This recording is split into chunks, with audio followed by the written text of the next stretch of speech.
There's a saying that I absolutely love, and I repeat it to myself over and over again, and I also share it with those that I care about, and it goes like this.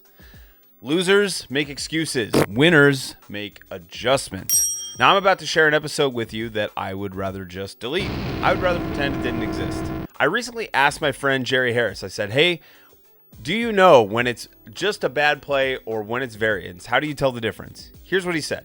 It's like very rare that I'm like, I'm like, that was terrible. That was that horrible play.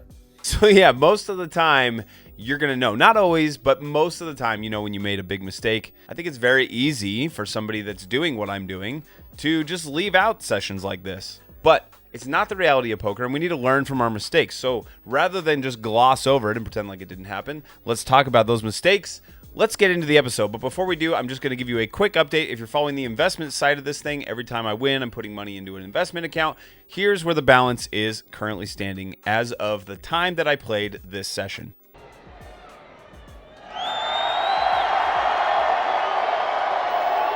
All right, let's get to the table.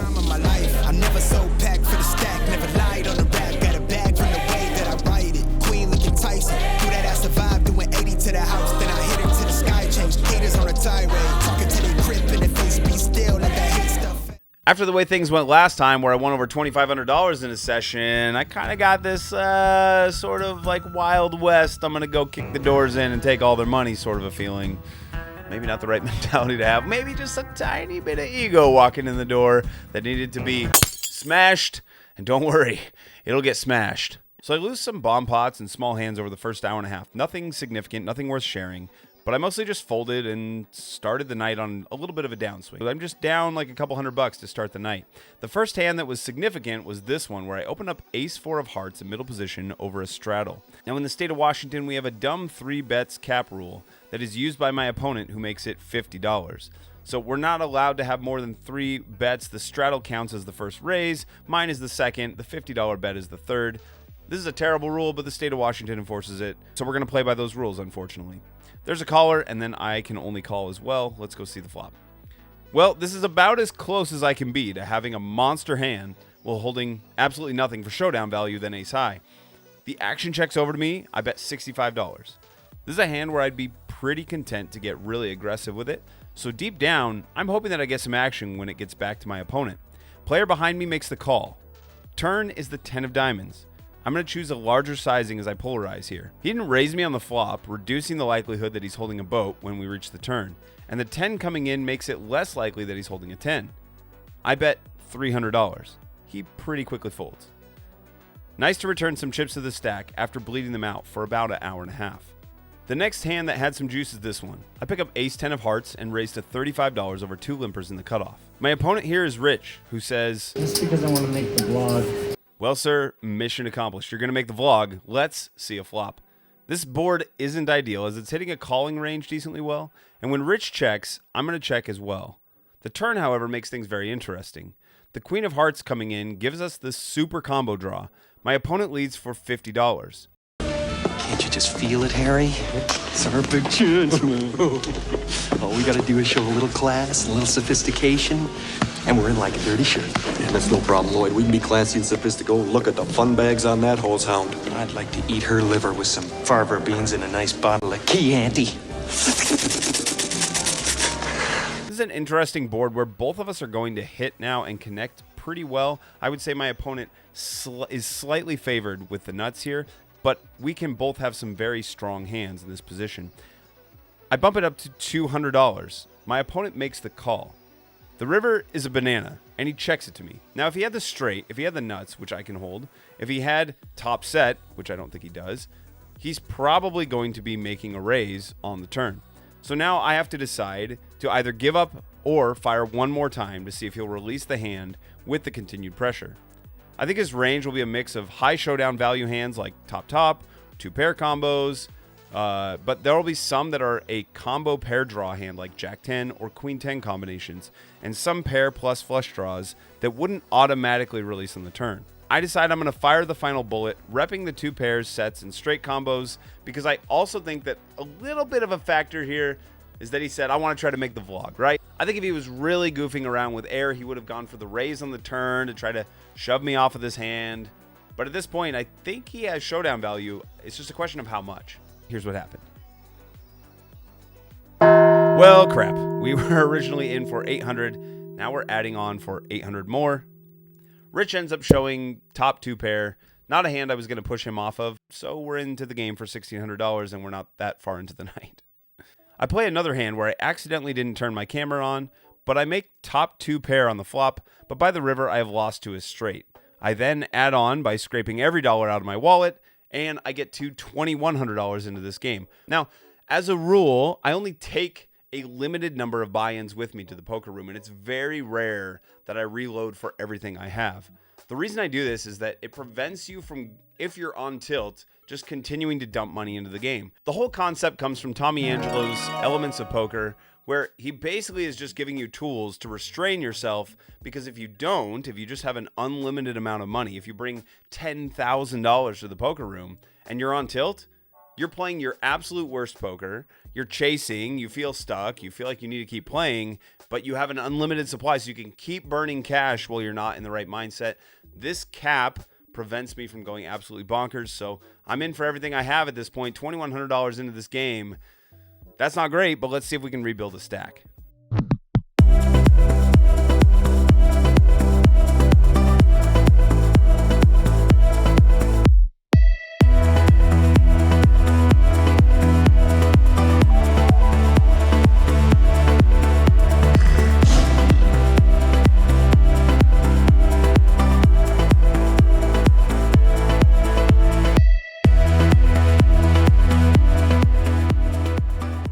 Here's Ace King again. The results in a chop pot. When it's not going your way, things like this just get under your skin. They bug you more, you know.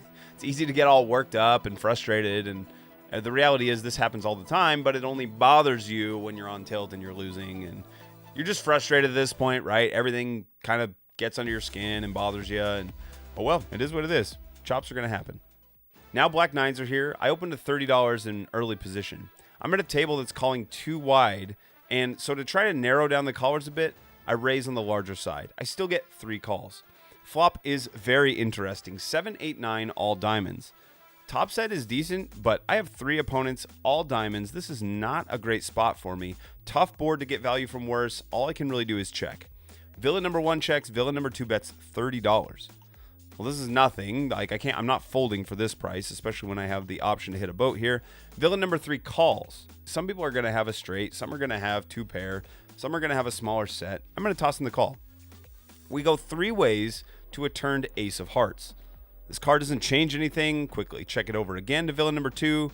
He was the one who bet the first time. This time he checks as well. And villain number 3 now puts out a tiny bet of 75 into 180. Again, this is still too good of a price to fold. Once again, I'm going to make the call. Come on, deck. Spit out a card that pairs the board. Oh, yeah. I can't risk checking this over and letting my opponent check behind. He's not going to have a hand that was bluffing often at all, but should have some strong hands that aren't going to get away easily. I bet $300. He pauses and then decides to Fold. We won a hand. We did it. Yeah, baby! We did it. Oh, man! How did we do it? I have no idea. I don't understand. Now Ace King shows up again in the offsuit variety. I open and get 3 bet to $75. You can occasionally 4 bet this. I'm just going to call, and we're going to see a flop in position. Flop is not great for either of our ranges, and my opponent continues for $100. I'm not going to fold right away, as we will often be good or maybe chopping here with ace high. Turn brings in another diamond. I'm not going to go way into the information here. I don't spend a ton of my time playing based off of body language, but in this spot, I can tell based on body language where I'm at. So I feel pretty strongly that my opponent does not like this card, and I'm going to go ahead and do some work with it.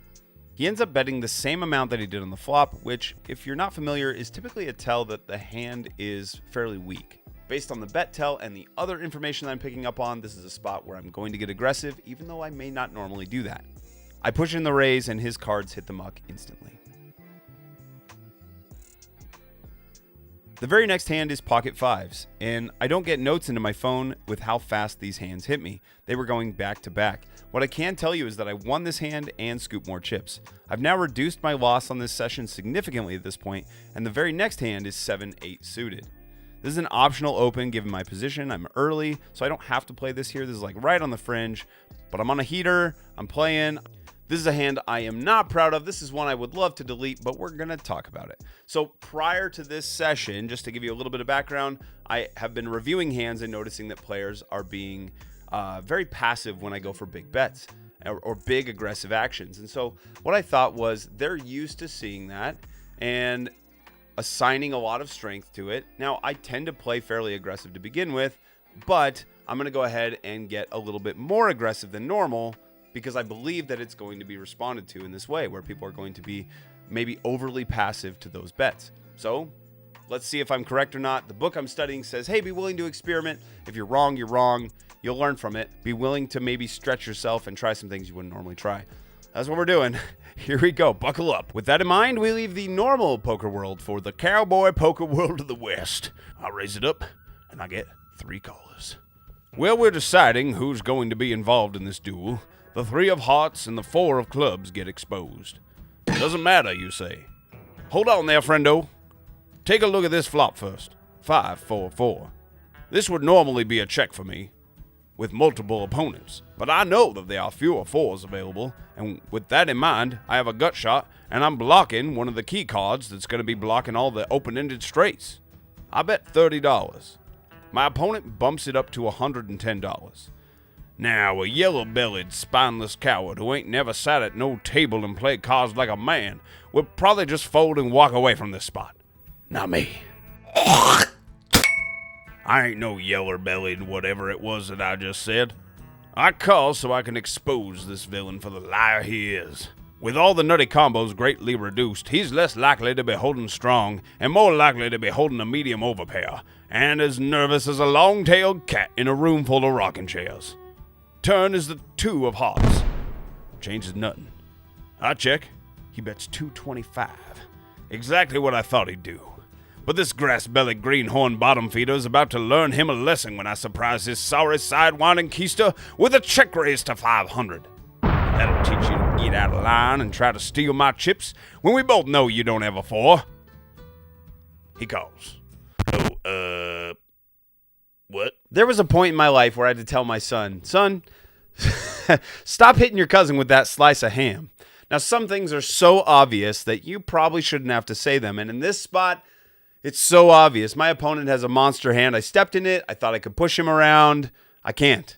He's called through so much aggression. His range is basically just made up of super strong hands. I need to be done with this hand. I'm allowing myself to maybe get a little too lofty in the levels of thinking and thinking that maybe we're playing around and neither of us really has anything and it's going to be who blinks first. Warning, the following is a venture into pure stupidity. Proceed to take in this content at your own risk as it could negatively impact your future decision making. The river comes in an ace. I have no way to win now. I can't get my opponent to fold for $300 into $1,600. And yet, this card comes out and my brain says, you can't win if you check. Shut up, brain. Shut up. Okay. I know what to do. I'll bet $300. And I end up firing again. Now, this is bad. I shouldn't be betting at all. But even worse, I can't bet my entire stack. I mean, it ends up saving me here, but I can't bet my entire stack due to this stupid rule in Washington where you can only bet 300 on any one bet. So now I can only bet 300. The pot is enormous. There's no way he's folding to this bet. There's no way he's folding. It doesn't matter how much I'm repping and trying to show that I'm strong. He's never going to fold for $300 given the price. This is a wretched and horrible play. I'm embarrassed by it, but here's the takeaway. The biggest thing is to recognize it's so different to be hyper aggressive when an opponent shows that they're capped, when they're not showing a ton of strength. But when you've narrowed their range multiple times with aggression so that it becomes a stronger and stronger and stronger range, at this point, there is no reason for me to be continuing to be aggressive. I need to be folding here. This doesn't make any sense at all. And it ends up just that my opponent has the boat. He flopped it with pocket 5s. Let's get on to the next hand now. Also, while you're here, since you saw such beautiful stupidity and it was quite entertaining to you, why don't you click that subscribe button down below so next time I do something stupid, you can see that as well. Thanks for being here. Now, one you're going to enjoy. Even as I play this back, I struggle to see how it ever played out this way. But it starts like this. I get a lovely pocket pair and raise it up to $25. 2 players join me for a flop. How about this for interesting? 999. My first opponent leads out for $40. Second opponent raises to $80. I decide that this is building nicely for me without having to drive the action, and I'm comfortable letting my opponents put some money in here on the flop. I think they're going to have some weaker pocket pairs than I do, and so I'm really not worried about a whole heck of a lot. I think the money's going in on the turn no matter what we do, and so there's not really anything I can do here other than push off a worse hand. The turn is clean, and he now bets $100. He only has about $200 left when he makes this initial bet, so I jam in the rest. Board runs out with a rivered king. It's not ideal, but we should still win most of the time here. I show him the bad news with the pocket queens. He shows me worse news when he flips over pocket aces. What? I need to go to my quiet place.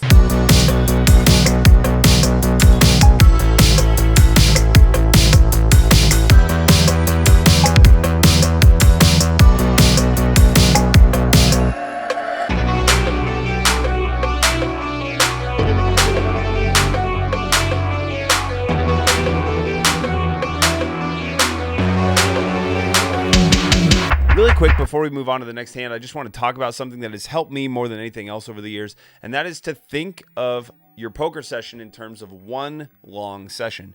When you think about in this moment, when you're feeling stuck, when you're maybe not in the right headspace, I think it's really important in that moment to go, wait a second, do I need to stay at this table? What am I likely to make if I stay at this table for another hour?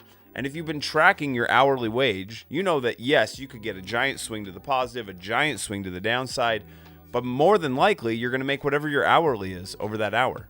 On average, maybe it's worth $5 to you. Maybe it's worth $50 to you. You're really not making that much by staying at the table for that extra hour. And when you know that you're tilted and you know that your head isn't in the right place, that $30, that potential $30 upside is not worth the potential huge downswing you take because you're playing poorly and you're tilted. So next time you get into a spot like this, try to have that mindset. It's going to help you walk away more often than not. In this case, again, I think the factor that really caused me to stay at the table was I don't know when I'm coming to the card table next, and I haven't played cards with Adam in a long time, and I'm sitting here next to him right now. I'm going to stick this one out. That I'm due feeling is pulsing through my veins when I get pocket fives. There's a raise to $25, then a second raise to $50. Now, I dislike the rules in Washington, but they exist here, so I'm going to use them, I guess. We can only have 3 raises. I should probably just fold, but again, my mindset is that I'm due. I make a dumb raise to $75, which prevents the original raiser from blowing me off the hand if he has a real hand by raising again. The tilt is strong with this one. We end up going 4 ways to the flop, where I hit an open-ender with a bunch of dead money sitting out there. A player leads out for $25, which is essentially not a bet. I go ahead and push it up as much as I can to $325, which is basically my entire stack. Adam is behind me, and he makes the call. That's really bad news for me. Based on what's out here, there are some straights possible, though I block it, and there are some sets and 2-pair combination. Not loving that he calls, hoping that we are going to improve to the straight. That's really all we have. The turn misses. I push in the last of my chips because, oh well, I'm on tilt and I'm not going anywhere. The river's a brick, and Adam shows me top set. An ugly night that didn't need to be anywhere near as ugly as it was. Unfolds, and that's another $450 hand that I could have just folded, and I didn't listen to that voice. I made an excuse. Instead of doing something the right way, I made an excuse. I broke my own rules, and it ends up costing me money. So when you're playing badly and you know it, man, just walk.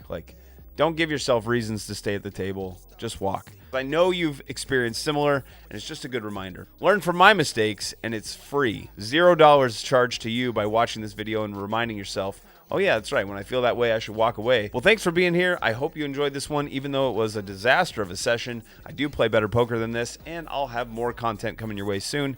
Hope you enjoyed it. I will talk to you next time. Queen looking Tyson. Do that ass survive doing 80 to the house. Then I hit it to the sky change. Haters on a tirade. Talking to their grip and